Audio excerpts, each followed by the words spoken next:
Good morning, good morning, good morning. Woo! Oh, I'm so excited, you guys. I'm taking a load to freaking Alaska. What? Oh my God, I'm so excited. This is like long time in the making, right? So I'll tell you all about it. But before I pick up the Alaska load, which is waiting for me in California, I gotta get from Texas to California. So let's go pick up this whatever lame-o load. It looks like it's not a problem, right? It is. 2 pallets. All that space in the middle of the pallets, right? Okay, and then there's 2 little pallets on the front, right? But nothing's bundled together, and then he left a ton of room in the middle. So what's gonna happen, right? I go to throw my first strap, and all of this shit just starts moving, right? Same thing here. Look at this. Okay. This guy seems pretty smart, but I got no idea. I don't know if he did this or somebody else did it. I don't know. But don't be afraid, for my new people out there. You know, don't be afraid to say something, okay? Do not ever be afraid to say something. I was like, hey, bud, you know, all of these pieces are loose on this pallet. Are you going to get some metal bundling, you know? And I said, I don't care if the freight is bundled to the pallet, but at least bundle the shit to itself, because all of these pieces are loose.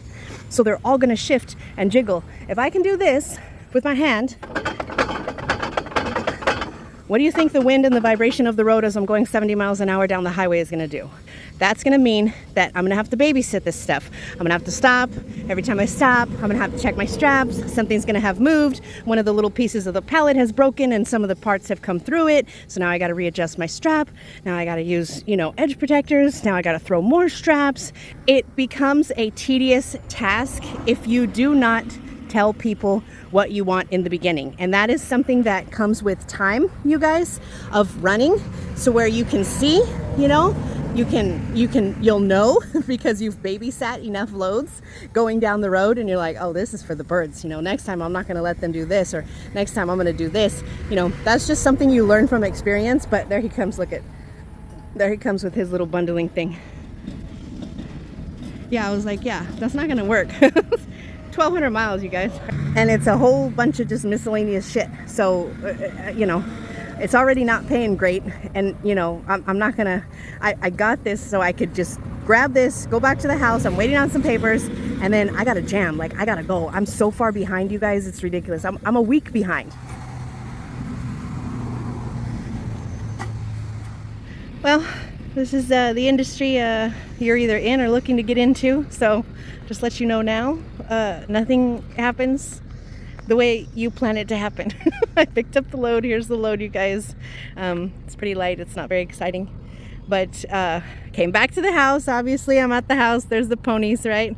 Came back to the house, waited all day for some stupid papers to come. And they were supposed to come today by noon, then today by 5. Now they're coming tomorrow by noon, and I'm just not going to wait. I'm not going to wait. I don't have time to wait. So we're going to get this show on the road so I'm not late for this delivery and behind on all my other loads. I got a bunch of loads stacked up that are relying upon me because I've already told people, you know, what time I'm going to be there and given everybody an estimate as far as my time schedule. I just got to go. I got to go. The paperwork that I was supposed to get today, my mom is just going to have to overnight it to California and go from there. So whatever, but that's like 2 loads from now. So I'll tell you guys about that in a little bit. The trailer, I just stopped just outside of Abilene. Just stopped at the rest area here to use the restroom. I think I'm gonna stay. The parking's really nice. It's, you know, it's already kind of getting late. Obviously it's dark, so parking's pretty good. It's hot as shit. It's very obvious that I'm going to run the truck tonight.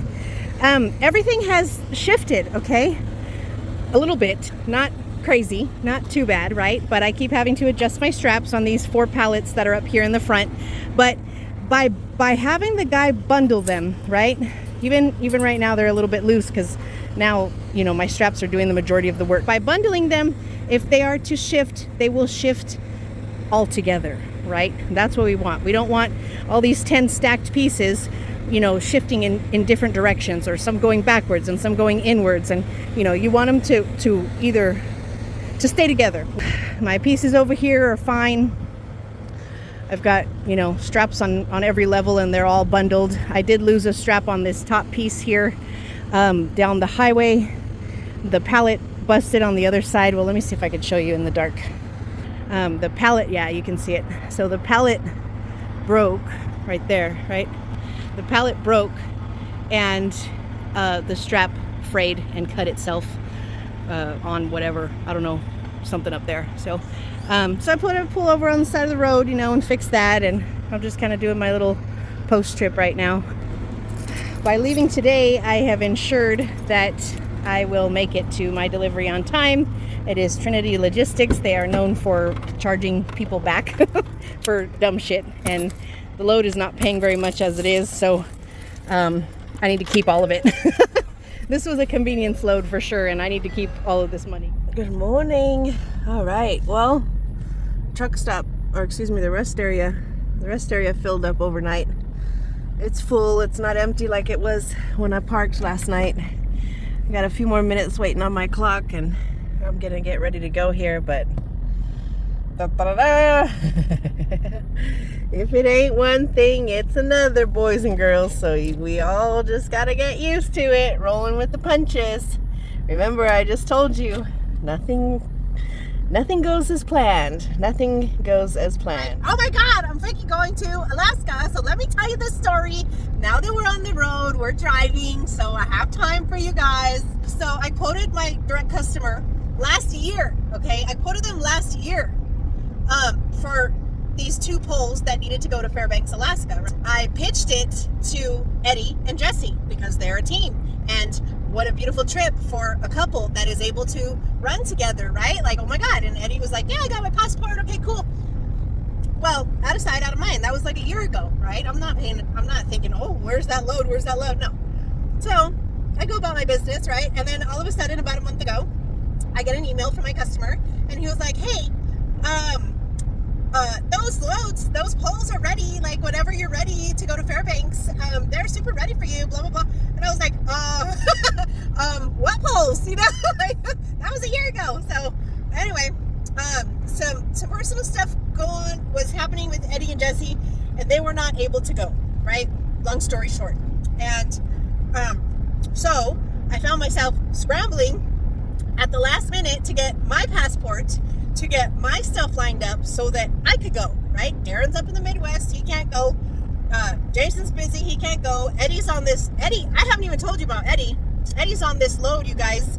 He's on this power only load for a band, right? And he's been following their tour around cross country for the last 4 weeks, and he has like 3 more weeks to go. So he's been from Nashville all the way up to Washington, all the way over to New York and Maryland, and now he's in Charlotte. He's making his way down to Florida. Then from Florida, they go to Texas, to Arizona, to Northern California, and then back to Nashville. So he's on like this crazy run, following around this heavy metal band. And so that's really cool. And so it leaves me, right? Like, what the hell? What am I supposed to do? I guess I got to go to Alaska. Scrambled to get my passport, scrambled to figure out what the heck Canada needs to let me in.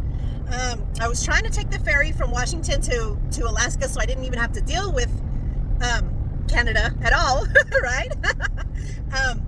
Ferry was booked up, and ferry was very, very, very expensive. So that was out, and I'm like, okay, plan B, plan C, plan D, I gotta get into Canada. So those were the papers that I was talking about. You know, you guys, I've been waiting on this CBSA number.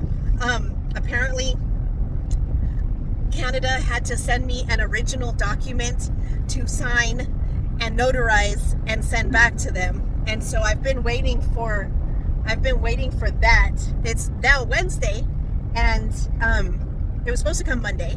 Then it got delayed till yesterday, which I loaded yesterday. And I'm like, okay, well, I'll load in the morning, I'll come back home, I'll wait for the papers, no big deal, and I'll head out. Well, then it got delayed from Tuesday to Wednesday. So I'm like, okay, great.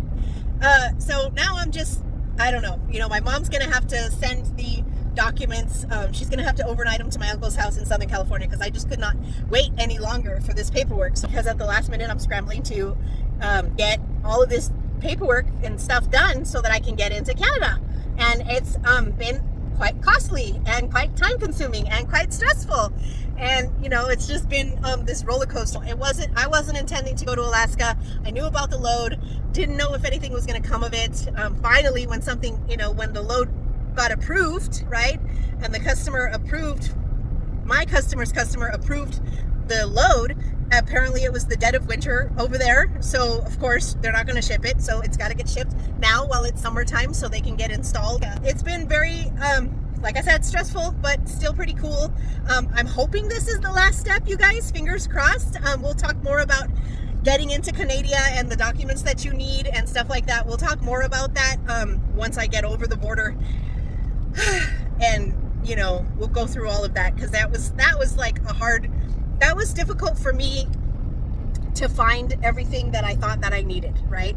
Which is important. I don't want to get up to the border and then be denied entry because I'm missing this or that or whatever. We'll see how the rest of this journey goes. I'm in West Texas. I'm a couple hundred miles from El Paso. I'll be dropping this load off in Phoenix tomorrow morning. Then we're gonna grab some other poles, and then once I got the Alaska poles, right, going to Fairbanks, then my customer was like, oh, well, we have these poles going to this part of Washington, and then this part of Oregon, and well, you know, you could take all of these north with you. I'm like, okay. So it's turned into a nice juicy little run, and we'll talk more about that later. But I just gotta get my butt over there.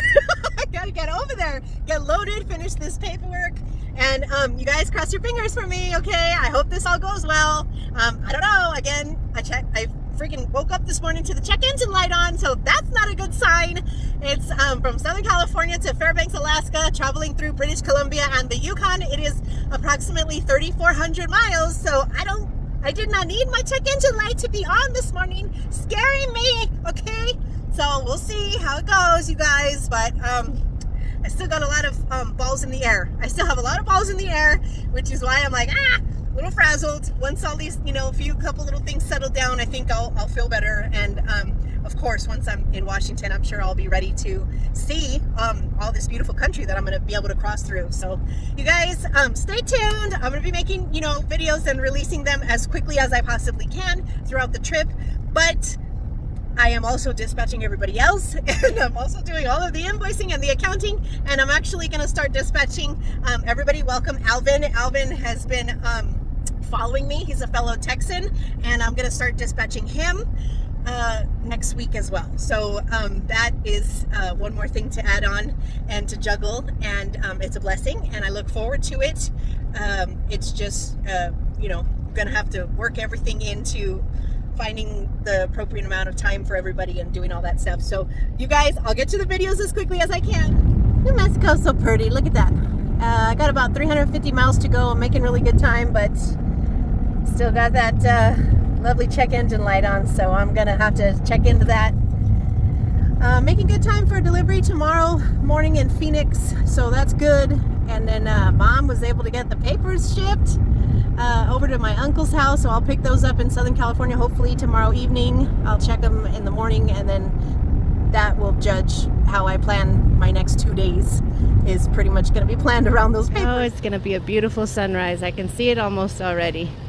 Alright, just getting out of this hotel, Quality Inn Benson. Somebody messed with my window lettering, so then I had to check everything really good, because you know, when you feel like somebody's messed with your shit, you gotta go through everything with a fine-tooth comb. So whatever.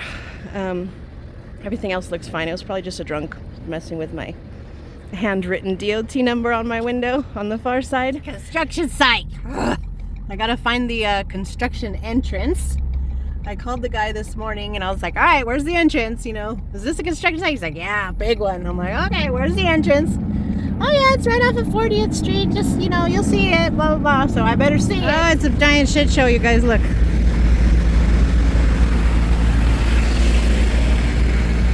All right, so about to get offloaded. It's 5 pallets. It's 5 pallets, 4 in the front, and then I got 1 tucked under there. And then that whole long piece is bundled together, and then you got a square base under it. Yes. So. Yeah, hold on. I'm just trying to find out. Because all this stuff could be galvanized. Okay. All right. So they're gonna get started on offloading right there. Let's take a look at my mileage, tire pressure fall. Oh yeah, one of my sensors got kicked loose. I just bought new sensors and did tires after I put the flatbed on, and now one of them isn't reading right, so whatever. Here we go. Now, mind you guys, okay? Mind you, this is not completely accurate because I went to the shipper, I loaded, and then I drove an hour in the wrong direction home and waited for papers, and then I took off. So this would actually probably be about 120 miles less if I didn't do all of that. And I am still, as you can see on my fuel right there, I'm still working on Texas fuel. So I topped off, you guys, at my house, right? At my house before I loaded. That was $300. And then I happened to stop at this QT, 116 gallons, or excuse me, $116. So that's $416 in fuel. The rate is 2,100. I got 9.4 miles to the gallon. Again, this was a convenience load. Okay, this was not, oh, let me go make a bunch of huge money. This was definitely a convenience load. They made me put on my hard hat. I still have 3/4 of a tank. My auxiliary tank is definitely empty. But you know, less than $400 in fuel and 2,100 on the rate. So just over, technically just over 20%, I guess, if you want to do that, or just right around 20%. I'm getting offloaded. It's 9 o'clock in the morning. I'll be in Southern California. My customer, the same customer, they have a little quick local run for me to do, quick little $500 bill. It's literally going not even 100 miles. So maybe 85 miles, you know, half the trailer. It's nothing big. So I'm just gonna shoot over there quick so that I can go pick that up and then get to where it needs to deliver, and spend the night there, because it's LA and it's gonna be a lot of traffic if I don't do it that way. So if I do it tonight, it makes my day easier for tomorrow. Customers are the best, you guys. He waited for me for hours so we could get this last load in. I think I got 2 of these bundles and that's it. I was telling you guys, I think it goes about 85 miles.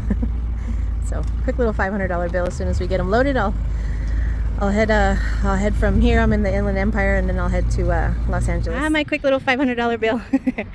He was like, oh, isn't that too much weight on the one side? And I was like, it's all right. 80 miles down the road.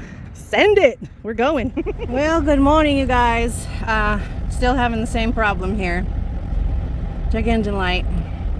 There in the right corner. I'm just waking up. Well, I woke up. I took a shower here at this truck stop. I'll save my negative words.